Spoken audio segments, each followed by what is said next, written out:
Un segundo.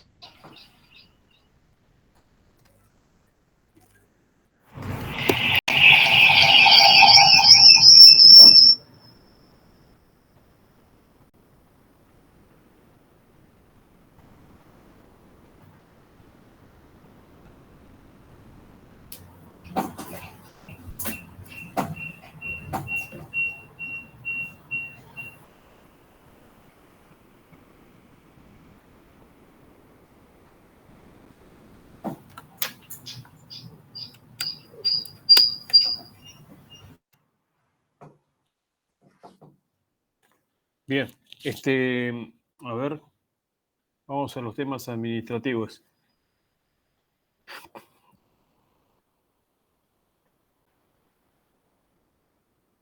El viernes 24, sábado 25, termina el cuatrimestre. O sea que esa sería la última semana. La última fecha de clase sería el 21. Ese día vamos a tomar recuperatorio, ¿sí? Recuperatorio del primer y del segundo parcial. Si alguno tiene que recuperar los dos, lo puede hacer el mismo día. El 14, o sea, la semana próxima, vamos a tener el segundo parcial, ¿sí? Por lo tanto, hoy veríamos los últimos temas. Hoy sería la última clase. ¿Ok? La modalidad del parcial, como la del recuperatorio, va a ser la misma.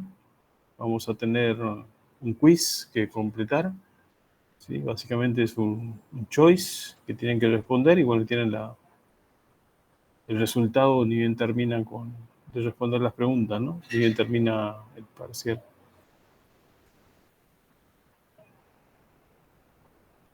¿Alguna consulta? Profe, se me cortó un poquito. ¿Qué dijo de cómo es? ¿Es múltiple choice? Sí, va a ser, ¿viste cómo fue el primer parcial? Que fue un choice, pero que estaba en el campus. Bueno, va a ser de la misma forma. Se van a conectar al campus y van a tener ahí el cuestionario que tienen que responder, que básicamente es un choice. Eso aplica tanto para el parcial como para los recuperatorios, ¿no? El parcial el día 14, los recuperatorios el día 21. ¿Sí? Yo tendría que estar entregando las notas, las actas en esa semana. Máximo el día 25.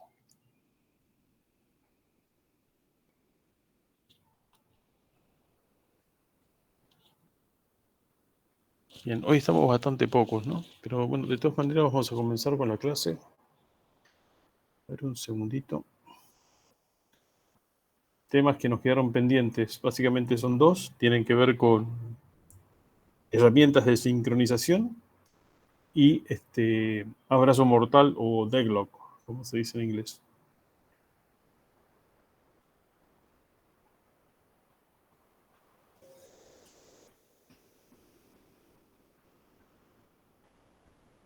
Vamos a comenzar con herramientas de sincronización y vamos a ver algunos temas de herramientas de sincronización, específicamente los temas más importantes. Voy a pasar esto. Me fui al 2 cuando pasa. Bien, ¿estamos todas ahí entonces? Sí, profe, se ve. Sí, se ve bien. Perfecto. Bueno, muy bien. Entonces, vamos a hablar en un principio de un problema que se presentan dentro de los sistemas, sobre todo cuando corren multiprogramados en forma concurrente, ya sea con un procesador o con varios procesadores, que se conoce con el problema de la sección crítica. ¿Sí? Vamos a hablar de qué es la sección crítica, vamos a ver cómo se presenta. Acá dice ilustrar una race condition, una condición de competencia o una condición de carrera. Vamos a ver qué significa eso. Y vamos a ver qué soluciones se presentan. ¿Sí? Vamos a ver algunas soluciones. Algunas soluciones que requieren ayuda de hardware y otras soluciones que son implementadas gracias a esa ayuda de hardware con alguna abstracción superior a nivel de software. ¿Sí? Eso es lo que vamos a ver. Específicamente vamos a ver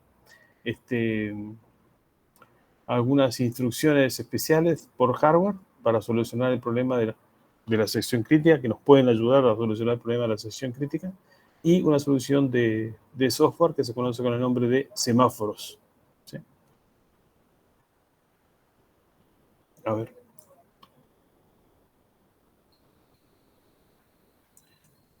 Bien. Sí, como base podemos decir que los procesos se pueden ejecutar de manera concurrente. Cuando corren multiprogramados pueden ser interrumpidos en cualquier momento. ¿Sí? Por lo tanto, al momento de esa interrupción, su ejecución va a estar parcialmente completada, ¿no? Van a haber ejecutado algunas instrucciones y todavía faltarán ejecutar otras. Se le va a quitar seguramente el procesador para dar lugar a que ejecuten otros procesos y más tarde este proceso continuará ejecutando. ¿Ok?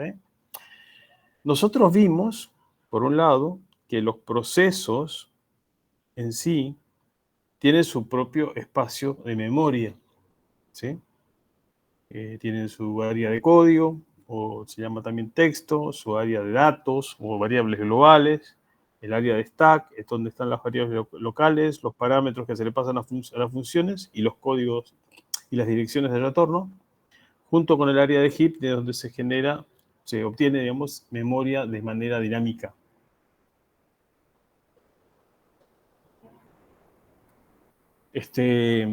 Pero lo que no mencionamos es que los procesos pueden tener datos compartidos, ¿sí? Es posible que dos procesos compartan la misma memoria, ¿sí? O sea, los sistemas operativos brindan la facilidad de que los procesos tengan memoria compartida. En general, los sistemas, por ejemplo, como por ejemplo los sistemas manejadores de base de datos, cuando uno lo quiere correr en un servidor, lo que tiene que hacer es arrancar el servidor, ¿no? O sea, poner a correr el proceso o los procesos que conforman ese servidor de base de datos. Ahora, todos esos procesos tienen que trabajar de manera coordinada, ¿sí? Y tienen que compartir información. Existen muchas formas de compartir información, ¿sí? Esas formas de compartir información se suelen llamar IPC, Interprocess Communication, o sea, son facilidades de comunicación de procesos, y una de esas facilidades es la memoria compartida.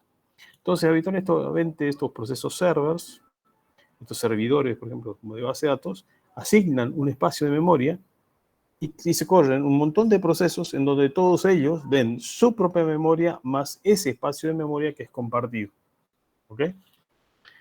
En donde hay información que comparten todos y que posiblemente modifiquen todos. ¿Ok? En ese caso se presenta esta situación, como dice acá en el segundo punto, que podemos tener un acceso concurrente a datos que están compartidos. Y si los procesos no se sincronizan en el uso de esos datos pueden estar en un estado inconsistente. El ejemplo típico que se suele dar es, imagínense que en esa memoria compartida tenemos una variable que representa el saldo en una cuenta bancaria y que tenemos un proceso de estos que ven esa memoria compartida y que quieren incrementar el valor de la cuenta bancaria. Y otro proceso que quiere decrementar el valor. ¿Sí? Supongamos que en la cuenta bancaria, o sea, la variable compartida tiene el valor, en este momento el valor 100. El proceso 1 que va a modificar ese dato quiere agregarle 10, por lo tanto el resultado sería 110. Y el proceso 2 quiere sustraer datos, representa una operación de extracción y por lo tanto hay que disminuir el valor de esa variable compartida en 5. Entonces, 100 menos 5 más 10 es 105. Y 100 más 10 menos 5 también es 105. O sea, el orden, digamos, al final de cuentas, el resultado final, el único resultado válido es 105. ¿Sí? Sin embargo, supongamos que el proceso 1 está ejecutando, lee ese valor de la memoria compartida, lo guarda en una variable y le va a sumar el valor 10, como dijimos. Cuando le va a sumar el valor 10, le suma en una variable local y después ese valor lo va a depositar en el lugar donde está la variable compartida. ¿Sí? En ese momento, supongamos que se le quita el procesador. Toma el procesador el otro proceso, lee de la memoria compartida el único valor que existe, que es 100, ¿sí? Le resta 5, le da 95, y justo cuando va a grabar se le quita el procesador. Después de un tiempo se le asigna al procesador el primer proceso que había calculado 110 y escribe el 110. Después de un tiempo se le da al procesador el segundo proceso y escribe el valor 95. ¿Ok? O sea, el resultado que quedó no es correcto. Si hubiera sido al revés y el último que escribía era el proceso que sumaba, el valor que hubiera quedado en ese estado de cuenta sería un 110. Ambos valores son erróneos. El único valor válido es el que resulta de sumar 10 y restar 5 o restar 5 y sumar 10. O sea, independientemente del orden. ¿Sí? Entonces, se dice que compitieron por ese dato, ¿sí? Estaban cooperando en mantener el estado de la cuenta bancaria, pero sin embargo, al no sincronizarse, ese dato perdió consistencia. O sea, lo estropearon, ¿sí? Tenemos un dato falso. Por eso dice que el acceso concurrente a datos compartidos puede resultar en datos inconsistentes. Un error, ¿no? Mantener la consistencia de datos requiere algún mecanismo que asegure la ejecución ordenada de procesos cooperativos. Dos procesos que están compartiendo de alguna manera una variable compartida, un dato compartido, y que tienen que, de alguna manera, sincronizarse, ordenarse para obtener un resultado correcto. ¿Ok? Ese es el problema. Así como presentamos un ejemplo vinculado con dos procesos que tratan de modificar un dato compartido, también nos podemos encontrar con situaciones de competencia, así, por un dato, dentro del sistema operativo. Por ejemplo, dice, tenemos el proceso 0 y el proceso 1 que están creando procesos hijos, por lo cual ambos procesos le piden al sistema operativo que cree un proceso hijo a través de la llamada del sistema fork. El proceso 0, perdón, hace un fork y el proceso 1 hace un fork. ¿Ok? Por supuesto, como es un system call, toma control del sistema operativo y el sistema operativo tiene que crear un proceso con un determinado número de procesos. Habitualmente los números de procesos son crecientes, no estrictamente secuenciales. O sea que se crea el proceso 100 y a continuación, si alguien crea un proceso, el sistema operativo le da el número del PID 101 y así siguiendo, ¿no? Entonces, supongamos que el sistema operativo sabe cuál es el siguiente PID a asignar. En este caso dice es el 2615. Pero supongamos que ambos procesos, al requerir un PID, al crear un proceso hijo y requerir un PID de su hijo, a ambos les retorna el mismo valor. ¿Sí? ¿Por qué? Porque ambos accedieron a la misma variable interna del sistema operativo en forma simultánea. ¿Está bien? El tema es que no pueden acceder al dato a la vez porque los dos obtendrían, en este caso, el mismo número de proceso hijo. ¿Está bien? El 2615, cuando en realidad debería ser para uno el 2615 y para otro el 2616. Entonces, por eso dice, debería existir un mecanismo para impedir que el proceso 0 y el proceso 1 accedan a esa variable que guarda cuál es el siguiente valor disponible para un proceso, ¿sí? Y que el mismo PID no pueda ser asignado a dos procesos diferentes. O sea, internamente, dentro del sistema operativo, también se puede producir una situación de este tipo, una situación de competencia con respecto a un dato compartido, en donde los procesos o las acciones deberían sincronizarse para no cometer este error, ¿no? Entonces vamos a definir el problema de la sección crítica. Y antes de meternos en la definición, veamos esto, directamente la estructura de un proceso. Imaginas un proceso, vamos a hacerlo simple, vamos a suponer que ejecuta este ciclo en forma repetitiva. Dice que es el proceso I, o sea, el proceso 0, el proceso 1, el proceso 2, supongamos que hacen lo mismo. Y tienen una sección de código en donde acceden al dato compartido. ¿Sí? Entonces, imagínense que en lugar de haber una sola lista de instrucciones, hay una acá, otra acá y otra acá, una que representa el proceso 0, otro al 1, otro al 2 y otro al siguiente, y que todos tienen esta misma estructura. Y que en esta parte de código, que se va a repetir cíclicamente además, tocan una variable compartida. O la modifican, o la consultan, o hacen algo con esa variable. ¿Ok? Entonces, si tengo dos procesos iguales que van a acceder a este lugar que llamamos sección crítica, ¿sí? Debería entrar uno primero y el otro quedar afuera. Deberíamos implementar algún mecanismo para que los procesos digan, ahora voy a entrar a la sección crítica. Entonces nosotros pondríamos algo adelante, alguna instrucción adelante, que permita que solamente un proceso pase a la sección crítica y el resto quede esperando. Cuando ese proceso que entró a la sección crítica termina de ejecutar la última instrucción de la sección crítica, él debería informar que se está yendo de la sección crítica, ¿sí? Y ejecutar el resto del código del programa sin inconvenientes. Si después vuelve a repetir estas instrucciones otra vez, cuando quiera entrar a ejecutar instrucciones de la sección crítica, debería indicarlo de alguna manera. Y de esa manera, todos los procesos que están compitiendo por esa sección crítica se estarían sincronizando, entrando de a uno por vez.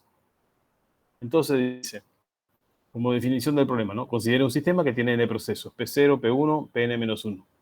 Cada proceso tiene una sección crítica, que es un segmento de código, básicamente, en donde el proceso puede estar cambiando variables que son compartidas o comunes, actualizar una tabla, escribir un archivo, etc., ¿no?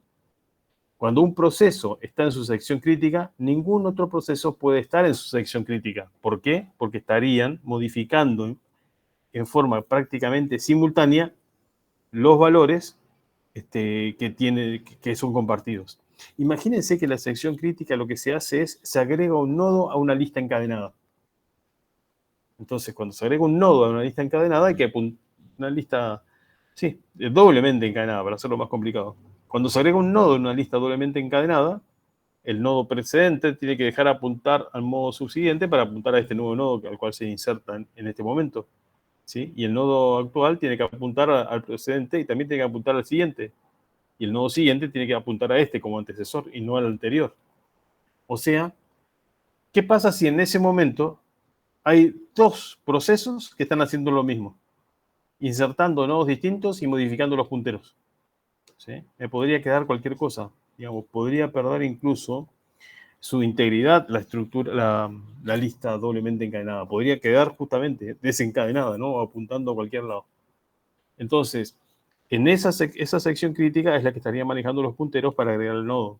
Esa sección crítica es la que estaría proveyendo de el siguiente número de PID que tiene que recibir cada uno de los procesos que queda un proceso hijo. Entonces, la idea es que todo aquel proceso que vaya a entrar a una sección crítica debe pedir permiso, ¿sí? Y ese permiso lo pide en ese pedacito de código que llamamos entry section. Cuando se va de la sección crítica, tiene que avisar para que el resto de los procesos que quieren entrar a la sección crítica lo sepa, y eso se escribe con código, digamos, dentro de la exit section. Y finalmente ejecuta el resto de la sección, que no es sección crítica, que en realidad puede ser cualquier cosa, y en eso no hay problema porque no compiten por variables o no acceden a variables comunes o datos compartidos. Entonces, por eso mostramos esta estructura. ¿Por qué se muestra como ejemplo esto dentro de un do-while? Generalmente esta situación se presenta mucho en procesos que son servers o procesos que son internos del sistema operativo, y la lógica de esos programas en general es ejecutar en do-while eterno, ¿sí? En un ciclo infinito, ¿sí? Muchos de los procesos internos del sistema operativo están pensados para ejecutar por siempre, para no terminar, ¿sí? Entonces estarían dentro de un ciclo infinito. Pero no es exclusivamente, el problema de la sección crítica no se da exclusivamente en procesos que tengan esta estructura de loop infinito, ¿no? Se puede dar en cualquier otro proceso, solo que se toma como ejemplo, o es el ejemplo típico dentro de los sistemas operativos. Bien, ¿cuál es el problema de la sección crítica? ¿Sí? O mejor dicho, ¿cómo solucionamos este problema de la sección crítica? Nosotros sabemos que la sección crítica no debe ser usada por dos procesos en forma simultánea. Entonces, debemos garantizar la exclusión mutua al acceso a la sección crítica. Por lo tanto, si tengo un proceso que llamamos P sub I, cualquiera, P0, P1 o el que quiera, si ese proceso está ejecutando en su sección crítica, ningún otro proceso puede entrar a ejecutar esa sección crítica, ¿sí? Solo uno. Se tienen que excluir mutuamente en el tiempo, ¿no? En un momento dado puede estar uno o ninguno, pero si está uno, no puede haber otro, ¿sí? El problema de la sección crítica debería solucionarse con una solución que permita que los procesos progresen. Dice, si ningún proceso está ejecutando dentro de la sección crítica y existen otros procesos que quieran ingresar o que deseen ingresar a la sección crítica, entonces la selección del proceso que va a ingresar no puede ser postergada indefinidamente. Imagínense, un proceso, mejor dicho, no hay procesos dentro de la sección crítica y hay 3 o 4 que casi en forma simultánea quieren acceder. Básicamente, de alguna manera se tiene que determinar quién entra, ¿sí? Ese proceso de determinación debe resolver ese tema rápido. No debe postergar en forma indefinida, ¿sí? O posponer en forma indefinida el ingreso de un proceso solamente a la sección crítica, ¿sí? Entonces, uno entrará y los demás esperarán. Bien. La tercera condición, el tercer requerimiento para una solución debe ser que si implementamos una solución, esa solución debería garantizar una espera que esté limitada, un límite máximo, un límite de tiempo, ¿sí? Un límite debe existir en el número de veces que otros procesos se le permite ingresar a su sección crítica después de que un proceso ha hecho un requerimiento para ingresar a su sección crítica y antes de que ese requerimiento sea otorgado. ¿Qué quiere decir? Supongamos que quieren entrar 3 procesos a la sección crítica. Entonces entra el primero. Termina ese y quizás entra el segundo, ¿sí? Cuando termina el segundo, o antes que termine el segundo, quizás el primero vuelve a tratar de ingresar a la sección crítica. Y en lugar de que ingrese el tercero, vuelve a entrar el primero. Y cuando sale el primero, ya pidió el segundo para entrar y vuelve a entrar el segundo. Y el tercero sigue esperando, ¿sí? Entonces, la idea es que los procesos, cada proceso va a tener la posibilidad de ejecutar, ¿no? Y la solución debería asumir de que cada proceso ejecuta a una velocidad distinta de cero. O sea, todos los procesos ejecutan algunas instrucciones por unidad de tiempo, no que están detenidos en un punto y no avanzan nunca, ¿sí? Y no se puede hacer ningún tipo de presunción, ¿sí? No se puede asumir cuál es la velocidad relativa de los procesos, ¿sí? Un proceso puede ejecutar rápido, otro lento, pero nunca un proceso el doble del otro, y yo hacer un algoritmo que solucione el problema de la sección crítica considerando que uno va al doble velocidad que otro, por ejemplo, ¿sí? No puedo, porque en realidad, en la vida real, no puedo garantizar ninguna de esas cosas y cada proceso va, de alguna manera, a su propia velocidad. Cambiando el algoritmo de planificación, los distintos procesos van a distinta velocidad, si es que tienen distintas prioridades. Por lo tanto, la idea es, independientemente del algoritmo de planificación, la solución que simplemente debería ser una solución correcta, ¿sí? Porque yo no debería hacer un supuesto con respecto a esas velocidades relativas. Bueno, una solución podría ser una solución muy simple, que es cuando un proceso, a ver, vamos a ver acá, cuando un proceso cualquiera quiere entrar a su sección crítica, en esta sección lo que podría hacer es deshabilitar las interrupciones, ¿sí? Otra vez una llamada al sistema, decirle, mira, deshabilitame las interrupciones, que nadie interrumpa. Por lo tanto, que si este algoritmo de planificación es round robin y puede hacer que el proceso ingrese y se le acabe el tiempo, el quantum, cuando está dentro de la sección crítica. Pero como se deshabilitaron las interrupciones, no le van a quitar el procesador y va a poder continuar. En la exit section, cuando abandona la sección crítica, lo que debería decir es habilitamos de nuevo las interrupciones, ¿sí? Esa sería una solución quizás muy precaria. Entonces, en la entry section deshabilitamos las interrupciones, en la exit section volvemos a habilitar. ¿Está bien? Pero esto no soluciona el problema. Dice, ¿qué sucede si la sección crítica es código que ejecuta por 1 hora? ¿Sí? O por mucho tiempo sería, ¿no? Ya por espacio de varios segundos o de minutos. Durante todo ese tiempo no van a estar habilitadas las interrupciones. Y por lo tanto, si el algoritmo de planificación se basa en interrupciones de timer, ese proceso va a seguir ejecutando indefinidamente. Y ningún otro proceso va a poder ejecutar. Bien, los procesos que están tratando de ingresar a la sección crítica no deberían ingresar.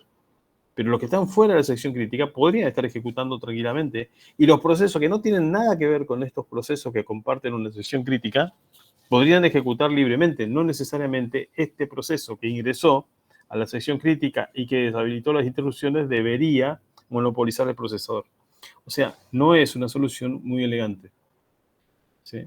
Esto puede hacer, dice, que algunos procesos sufran de starvation. Starvation es la condición de que nunca accedan, en este caso, a la sección crítica, ¿sí? Que esperen en forma indefinida. Y por otro lado, dice, bien, esta solución parece funcionar bien si tenemos un solo procesador. El proceso que viene entrando a la sección crítica, cuando va a entrar en su entry section, deshabilita las instrucciones del procesador que está ejecutando sus instrucciones. Pero ¿qué pasa si tenemos 2 procesadores, 4 procesadores, 8 procesadores, o la cantidad de procesadores que sea? ¿Sí? Esos tendrían habilitadas sus instrucciones, esos procesos podrían ejecutar, ¿sí? Sin inconveniente, el sistema operativo podría planificar un proceso en el otro procesador y ejecutando desde el otro procesador podría ejecutar las instrucciones que están dentro de la sección crítica. O sea, esta solución no sirve cuando uno tiene 2 procesadores. Bueno,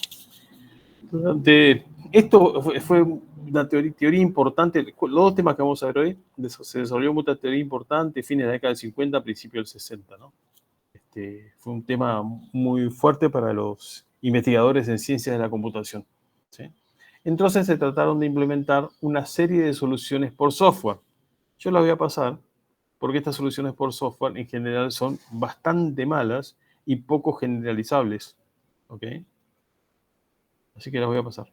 Una solución que se hizo famosa y fue importante en su momento, ¿sí? Como dice acá, es una solución para 2 procesadores. Y sobre todo esa solución aparece en el libro de texto que nosotros utilizamos, porque un viejo autor que escribía con estos 3 autores del libro que nosotros seguimos, Silverchat, Galvin y Genk, había un autor anterior que hizo las primeras ediciones que se llamó Peterson y él desarrolló una solución también basada en software, ¿sí? Lo que vamos a ver nosotros es directamente una solución basada en hardware, ¿sí? Que es la que efectivamente se utiliza. Entonces dice, muchos sistemas proveen soporte de hardware para implementar el código de la sección crítica. En los sistemas con un único procesador podríamos deshabilitar las interrupciones, ¿sí? Pero dijimos que eso no estaba del todo bien, porque te podría traer problemas, ¿no? Entonces vamos a ver algunas instrucciones desde el punto de vista de hardware para solucionar ese problema. Y de estas que se mencionan acá, test and set y compare and swap, que conceptualmente son parecidas, vamos a ver test and set, ¿sí? A ver, esta función, test and set, ¿sí? Que está escrita acá en un pseudo C, esto lo ejecuta el hardware, ¿sí? En procesadores como Intel, por ejemplo, la instrucción a nivel de assembler se llama TSL, que significa Test and Set Lock, ¿sí? Y puede confundir que se lo vea como un pequeño algoritmo que tiene 3 instrucciones y que en realidad como una función, pero esto lo implementa el hardware, ¿sí? Y básicamente la instrucción test and set log TSL, a ver si lo puedo escribir en algún lugar.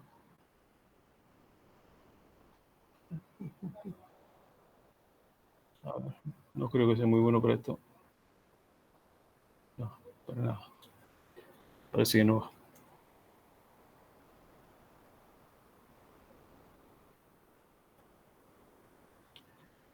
A ver, vamos a buscar una mejor manera. Ahí ya lo estoy compartiendo, ¿no? No, ahí no. Ahí ya no está compartiendo.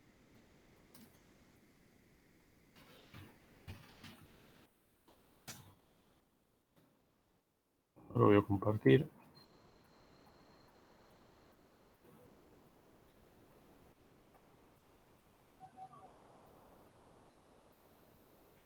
Toda mi pantalla.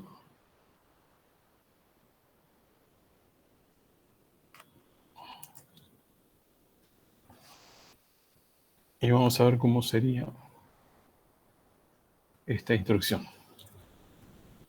TSL.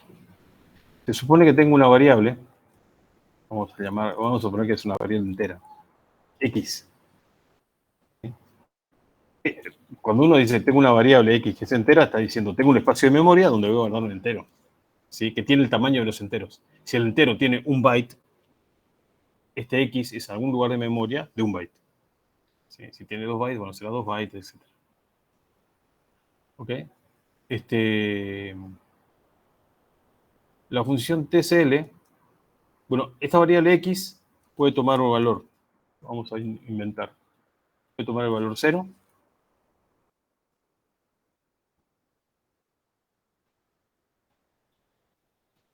Podría tomar el valor 1.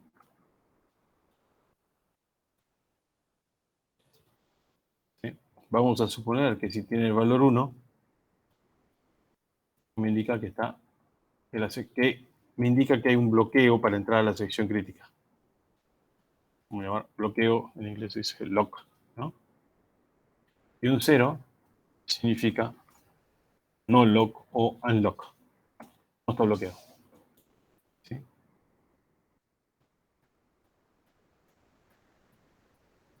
Bien. Y tengo otra variable que vamos a llamar status. También es una variable entera. Pero lo que hace las veces de indicación de si la sección crítica está bloqueada o no, ¿sí? Es la variable X.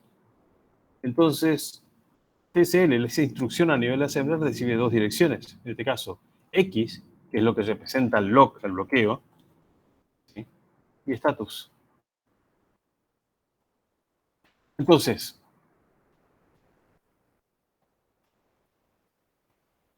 estas tienen todas las instrucciones previas, ¿no?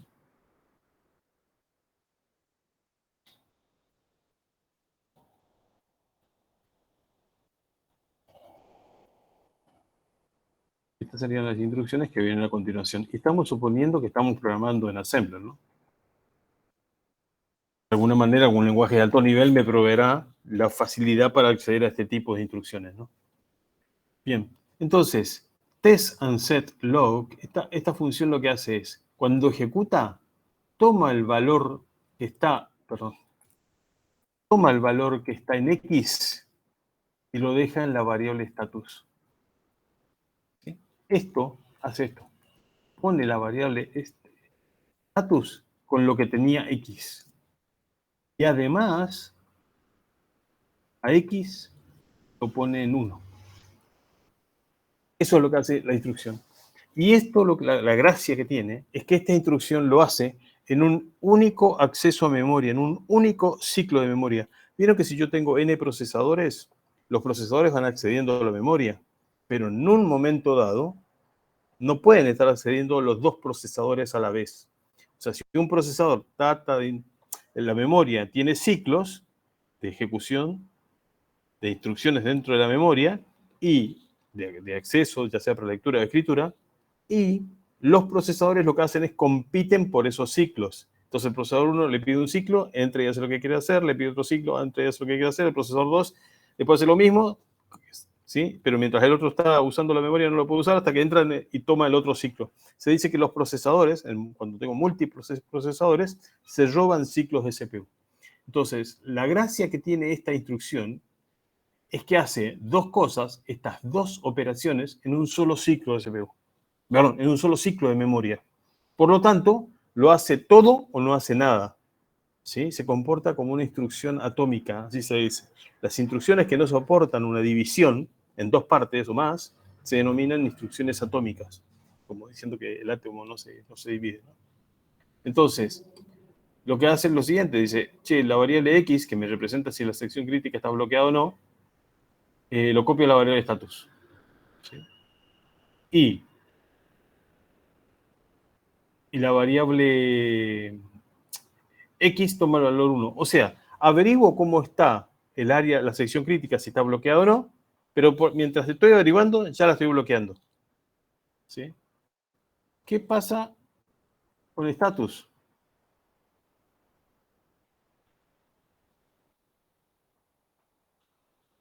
Vamos a suponer que esto está en la dirección de memoria 100, esto está en la dirección de memoria 102, no, 104, instrucción de 4 bytes.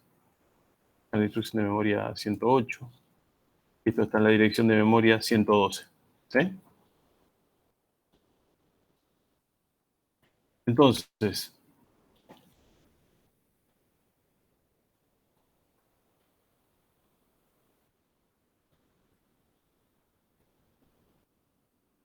vamos a hacerlo así.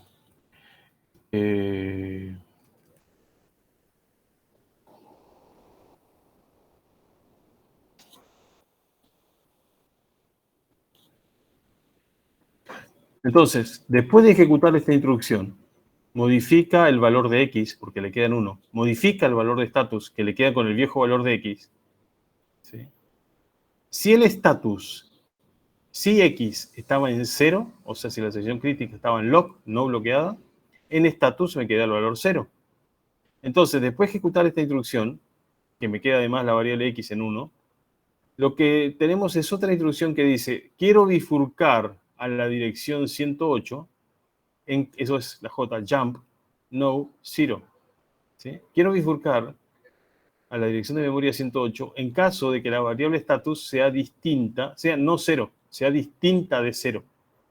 Si la variable status me quedó con el 1 que tenía X antes, o sea, si estaba bloqueada, va a bifurcar y va a ejecutar, digamos, o volver a ejecutar esta instrucción nuevamente.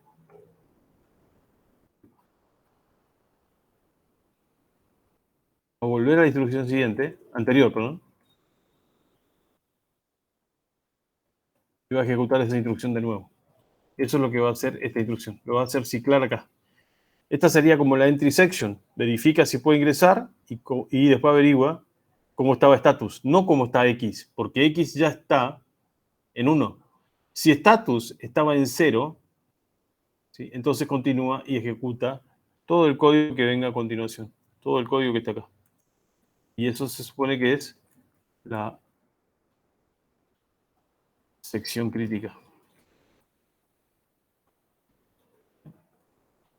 Y ejecuta todas las instrucciones de la sección crítica. ¿Qué pasa cuando, supongamos, en la dirección de memoria 220,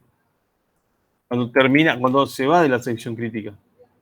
¿Sí? Lo que sería la exit section, la sección de salida. Bueno, va a tener que decir que X toma el valor 0. ¿Sí? Con lo cual sería mover, la instrucción a nivel assembler sería mover a X el valor 0. Sería una asignación, X igual a 0. Y eso también usa un único ciclo de CPU.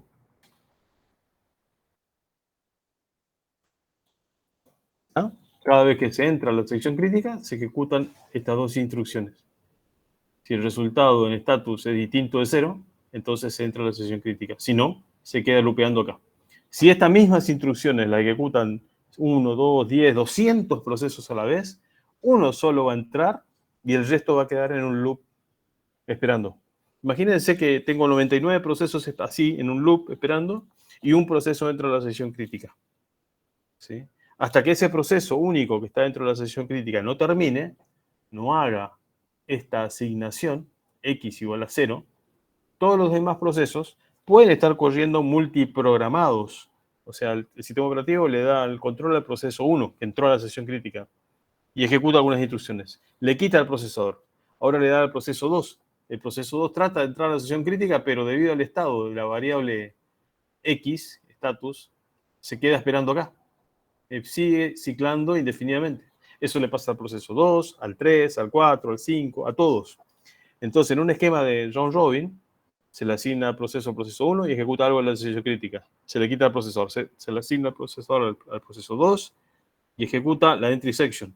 Se le quita al cabo de un tiempo al procesador, se da al proceso 3 y sigue ejecutando en la entry section. ¿Está bien? Considerando que todos esos procesos quieren entrar a la sección crítica.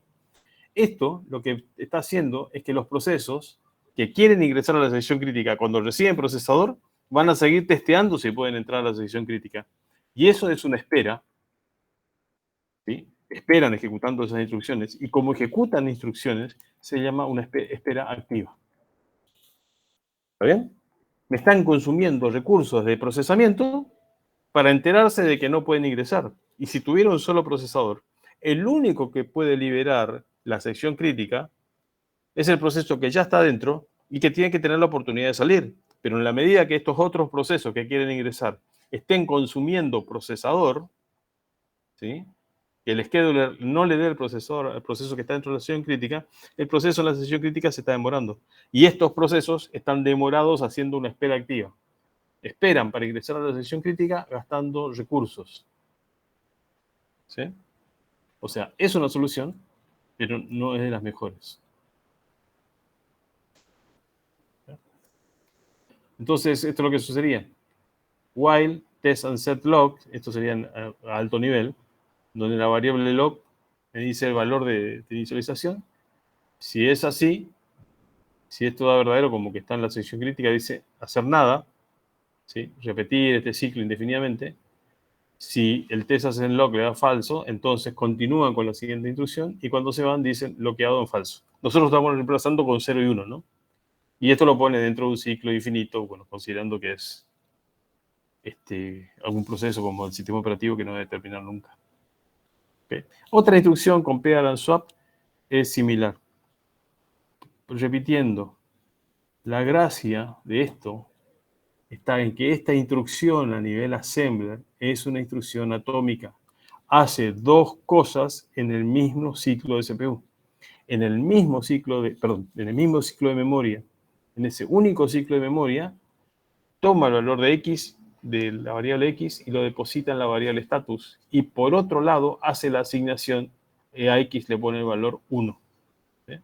O lo que podemos considerar como 1 se podría ser considerado como verdadero, y 0 podría ser considerado como falso, ¿no? O log o unlock, como eso. ¿Está bien? Pero, swap es lo mismo. Bien. Bien, vamos a pasar a una de las principales herramientas de sincronización por software, ¿sí?, que nos proveen los sistemas operativos en general. ¿Sí? La idea acá, ¿cuál es? Es la siguiente. Ese componente que vamos a utilizar recibe el nombre de semáforo. ¿Sí? Y un semáforo, yo podría pensarlo directamente así. Un semáforo, no lo ve como el nombre de una variable. Vamos a dibujar una cajita acá, a ver si sale.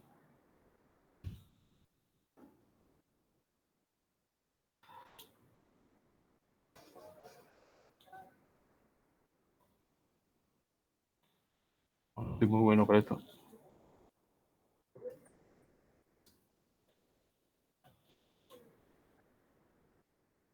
Eso es una variable que tiene, a ver, podríamos decir que tiene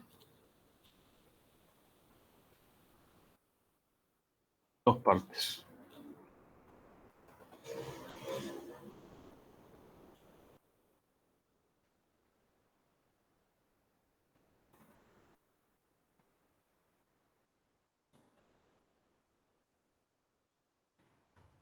Va a quedar mal, pero no importa. Dos cajitas, supongamos, ¿no?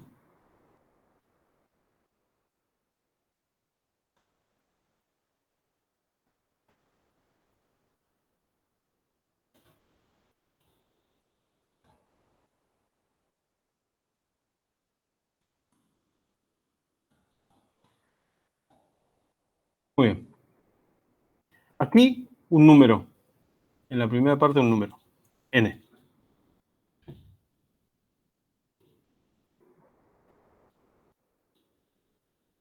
El primer elemento del semáforo. N. El segundo elemento, un puntero. Entonces, un semáforo se inicializa con un determinado valor. Tiene una operación, yo voy a hablar de esa operación antes que estas otras. supongamos que el semáforo en sí se comporta como si fuera una estructura de datos, ¿no? Un extract de hora, un extract de C o un registro de Pascal, vamos a llamar semáforo S. Entonces, ese semáforo S en un campo se llama, y eso es igual a un valor. ¿Sí? Esto lo vamos a llamar list. Tiene otro componente, que es un puntero, que apunta a una lista. ¿Sí? Esta lista es una lista de bloques de control de proceso. O sea, de una estructura que representa a un proceso. ¿Sí? Ahora vamos a poner el punterito. Lista es un puntero y n es un valor entero. ¿Sí? Entonces, un semáforo tiene una serie de operaciones. Hay dos operaciones que se mencionan directamente en el libro, pero yo voy a mencionar una tercera que voy a llamar init. ¿Sí? Un semáforo se inicializa, semáforo S en este caso, con un valor, supongamos el valor 1. Entonces, cuando yo hago esto, lo que estoy haciendo es inicializando un semáforo con el valor 1 acá, con este puntero apuntando a null. ¿Sí? Acá yo no lo especifico porque siempre se inicializa en nulo. Yo podría inicializarlo con el valor 1, con el valor 2, con el valor 3, con cualquier valor. ¿Está bien? En este caso lo voy a inicializar en 1. Bueno, otras operaciones que se pueden realizar sobre un semáforo, más allá de inicializar. Se pueden ejecutar otras dos operaciones. Y estas operaciones se consideran, como dice acá, indivisibles, o sea, operaciones atómicas. Wait y signal, ¿sí? Que también en la bibliografía inicial se llamaron P y B. ¿Sí? Entonces, hoy se usa, según la bibliografía inicial, perdón, se usa P y según los nuevos libros aparece como si fuera una función que se llama wait. ¿Sí? Pero básicamente una operación wait o una operación P lo que hace es lo siguiente. Cuando un proceso cualquiera ejecuta P sobre un semáforo S o wait sobre un semáforo S, como muestra acá, lo que hace internamente esa función P o esa función wait, como quieran llamarla, hace esto. Dice, mientras el valor de S es menor o igual a 0, entonces se queda haciendo una espera activa. O sea, repite el ciclo indefinidamente. ¿Sí? Si S no es menor o igual a 0, entonces decrementa el valor de S y quien ejecutó la operación P o wait sobre el semáforo S continúa ejecutando. ¿Sí? Yo voy a cambiar, a ver, lo voy a hacer.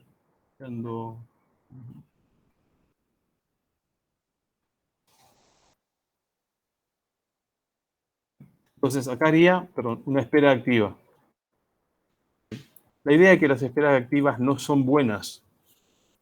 ¿Por qué? Porque el proceso que queda en una espera activa estaría consumiendo ciclos de CPU y de memoria sin hacer nada. Entonces, en lugar de quedar esperando de manera activa, el proceso que hace una operación P sobre un semáforo y hace que el valor del semáforo baje a 0, por debajo de 0, que el semáforo esté en 0 o en un valor menor a 0, lo que me conviene es que el sistema operativo lo bloquee. ¿Sí? Entonces, en lugar de tener una espera activa, acá sería un if. Si el semáforo, el valor sería, ¿no? Ese punto n, para nuestro caso, fuese menor o igual a 0, acá ejecutaría una instrucción de tipo block. La instrucción de tipo block, que es propia del sistema operativo, lo que hace es toma el proceso en ejecución, o sea, quien ejecutó esta operación wait o p, y pone al proceso en estado de bloqueado. ¿Sí?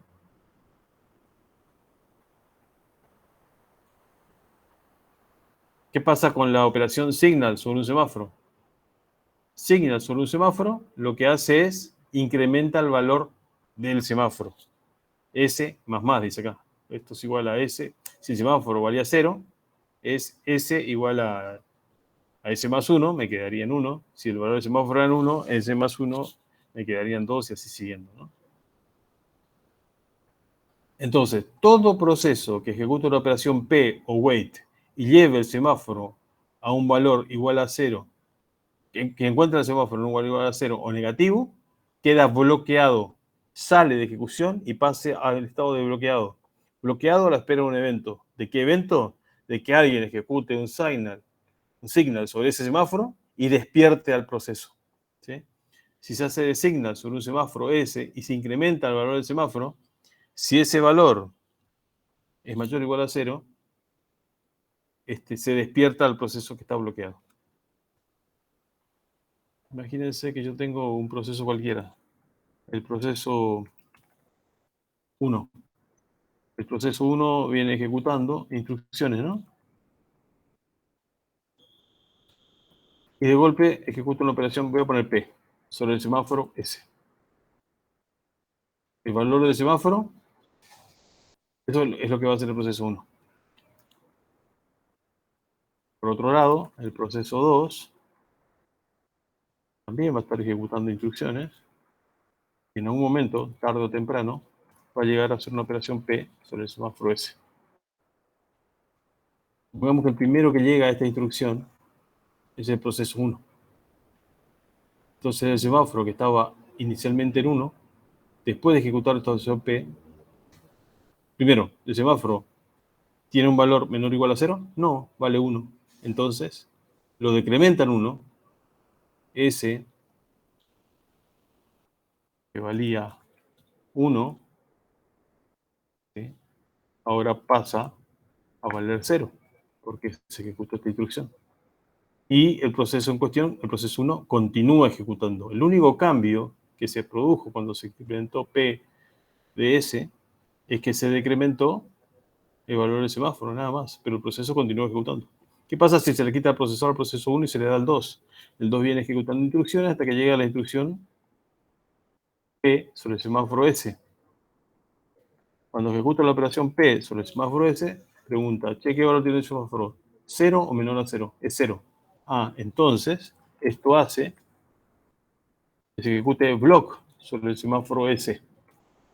Block sobre el semáforo S significa que el proceso que está ejecutando se bloquea en el semáforo S. O sea que el bloque de control del proceso 2 queda enganchado a la lista asociada con el semáforo. Si hay otro proceso 3 que a continuación trata de hacer una operación P sobre el semáforo, también va a quedar bloqueado. Al hacer la operación P, el valor del semáforo va a pasar de 0 a menos 1 y el proceso también va a quedar bloqueado. ¿Qué quiere decir? Va a quedar enganchado el BCP del proceso 3.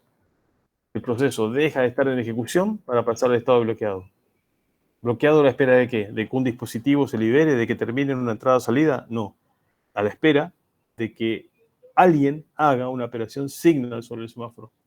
Entonces, el proceso 1, antes de entrar a la sección crítica, y ese es el protocolo que estamos utilizando, el 1, el 2 y el 3, todos esos procesos, ¿sí?, ejecutan una operación P sobre el semáforo. Cuando salen de su sección crítica, ejecutan una operación B, que básicamente es lo mismo que Signal, ¿no? Es una operación que libera el semáforo. ¿Qué dice? P sobre un semáforo S significa, si el número del valor que tiene el semáforo, en este caso es negativo, entonces lo que hace, realiza una operación que se llama wake up. Aquí estoy inventando dos operaciones nuevas, ¿no? Block y wake up. Wake up sobre el semáforo S. ¿Qué quiere decir? Que de la lista de procesos que está esperando en el semáforo, un proceso se va a liberar. ¿Cuál? La teoría dice cualquiera. La práctica dice el primero que entró. Entonces, este proceso que está en la lista de procesos bloqueados en la cola de este semáforo, se lo quita de esta lista y el valor del semáforo, bueno, y pasa, eso, el wake up hace eso, ¿no? Lo quita de la lista un proceso de que está encolado en el semáforo S, lo saca del estado de bloqueado y lo pone nuevamente en ready. ¿Sí? Y el proceso en cuestión continúa ejecutando. O sea, como un efecto colateral de salir de su sección crítica, él puede llegar a despertar a un proceso. ¿Sí? Fíjense, tenemos, si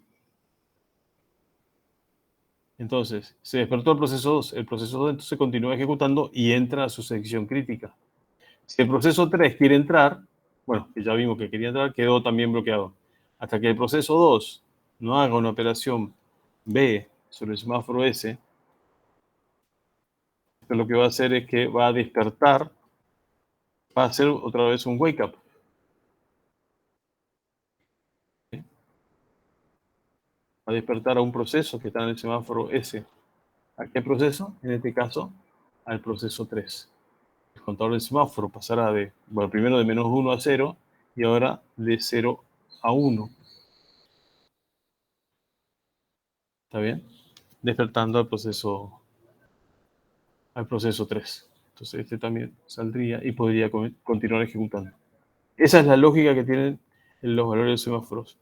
En estos ejemplos que se muestran acá, dice, mientras el semáforo sea menor que 0, lo que hace es quedar en un ciclo infinito, un ciclo sin cuerpo, ¿no? No hace nada. No hace nada. Pero esto es espera activa. La idea es que no exista espera activa. Bien. Eso es lo que traté de explicarle. Yo puedo ver el semáforo como si fuera un valor y un puntero a una lista en donde cada componente de la lista tiene una estructura de proceso. O sea, es un bloque de control de proceso. Si alguien hace un wait o una operación de P sobre el semáforo, se decrementa el valor del semáforo. Si ese valor es menor que 0, lo bloquea, agregando ese proceso a la lista del semáforo. Si un proceso sale de su sección crítica, por ejemplo, utilizando B o signal sobre el semáforo, incrementa el valor del semáforo. Si ese valor es menor o igual que 0, lo remueve de la lista, lo cual significa hacer un wake up sobre el semáforo. Toma, es ese acá. Hay una P. Dice remover un proceso P, pero acá lo que hace es remover un proceso en base a lo que está en la lista del semáforo, ¿no? Bien. Si nosotros inicializamos el semáforo en 1, como lo hicimos acá, el valor inicial es 1, lo que estamos haciendo es permitir que solo un proceso esté dentro de la sección crítica. ¿Sí? O sea que ese semáforo, inicializado en 1, se transforma en un semáforo muy particular de exclusión mutua. En inglés sería mutual exclusion. ¿Sí? Y habitualmente a estos semáforos de exclusión mutua se les llama mutex. ¿Ok? Bueno, bien. Es una herramienta de sincronización importante, digamos, los semáforos, ¿no? Sirven para sincronizar la actividad en varios procesos y particularmente para custodiar una sección crítica. Vamos a ver un ejemplo desde el punto de vista de programación. Una cosa la teoría y otra cosa la práctica, ¿no? Bien, a ver.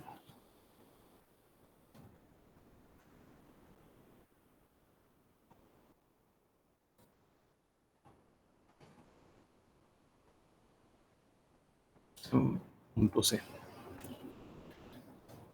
Un programita que demuestra cómo funciona un semáforo. Entonces, nos creamos una variable que va a ser de tipo semáforo. El tipo semáforo se especifica con este valor, ¿no? Send-type, tipo semáforo.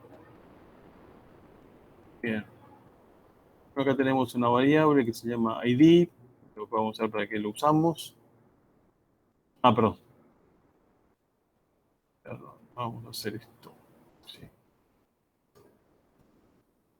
Esta es una función que se llama thread. Función cualquiera. Si un argumento es un puntero genérico y devuelve un puntero genérico. ¿Qué tenemos acá de este proceso? Acá adentro vamos a suponer que esta es su sección crítica. Es una tontería, ¿no? Como está representado, porque esta sección crítica lo que hace es, bueno, imprime que está en la sección crítica y duerme 4 segundos. No hace nada importante, pero vamos a suponer que es la sección crítica. ¿Sí? Entonces, antes de entrar a la sección crítica, este programa lo que hace es decirme, acá, quiero entrar a la sección crítica.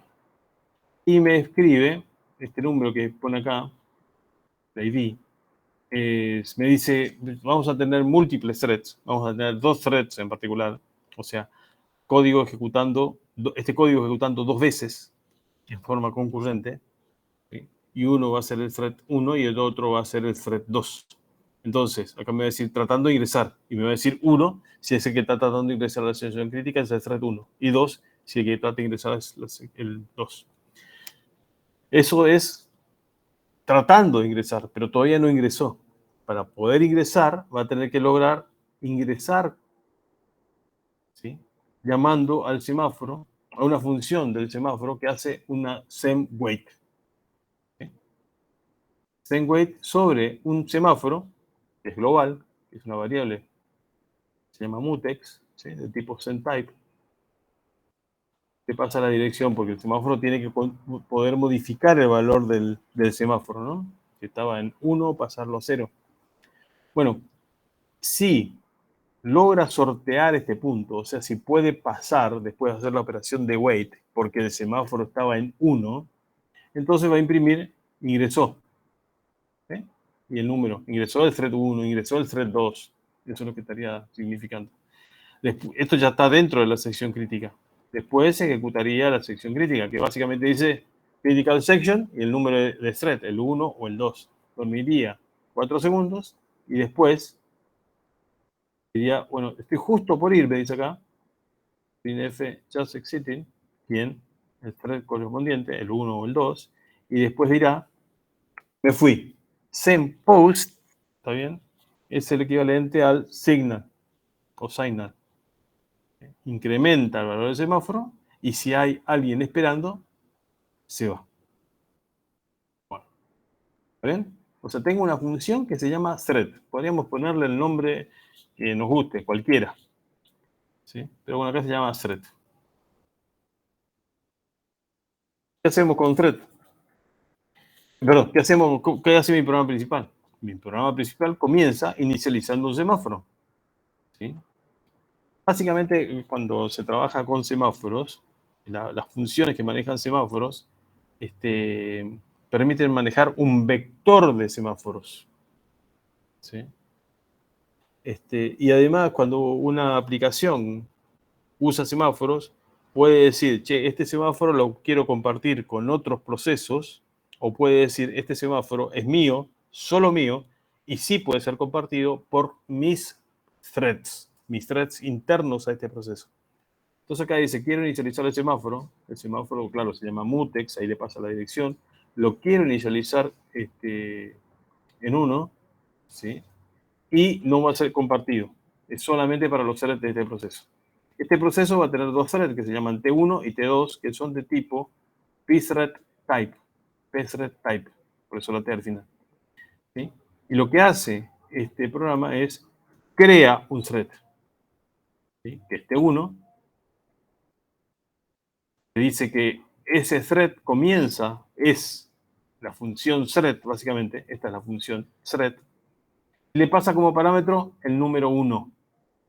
De tal manera que la función thread va a recibir un 1 que va a creer que es un puntero, pero acá le va a decir, no, ese valor que recibiste es un entero y se lo va a asignar ID, de tal manera que después va a imprimir el 1 o el número que se le pase al crear el thread. Después crea un thread, después duerme 2 segundos. Podría no hacerlo, ¿no? Pero duerme 2 segundos y crea otro thread. En este caso es el thread 2, al cual le pasa como parámetro el número 2, pero el código del thread es la misma función que antes. ¿Sí? La función thread va a ejecutar dos veces. Va a ejecutar el thread 1 y el thread 2. Entonces, a partir de este punto, de este primer punto, mi programa tiene, hasta este punto, mi programa tiene un solo hilo de ejecución. ¿Sí?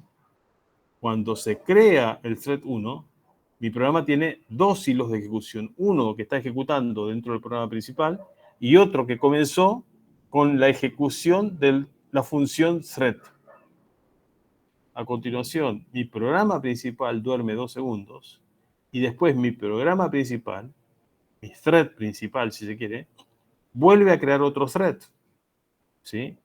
Por lo tanto, a partir de ahí mi programa tiene en realidad tres threads. El thread principal, el thread 1 y ahora también el thread 2. ¿Sí? Y al thread 2 le pasa como parámetro el número 2. ¿Ok? Esto hace, estas dos creaciones de thread, hacen de que esta rutina de acá arriba, esta función de acá arriba que se llama thread, esté ejecutando dos veces. Si yo tuviera dos procesadores, incluso uno podría estar ejecutando en un procesador y otro en otro procesador.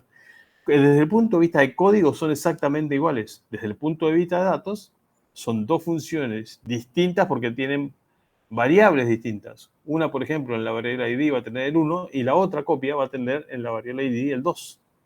¿Ok? Y por supuesto que estas dos funciones van a compartir las variables locales, entre ellas un semáforo, que es una variable global, que fue definida fuera de toda función, ¿no? Ahí arriba.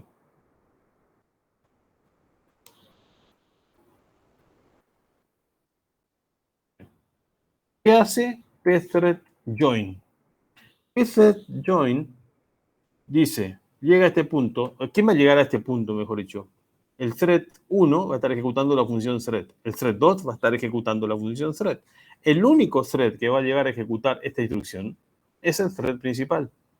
Y el thread principal va a decir, yo me paro acá, me detengo en este punto hasta tanto no termine el thread 1.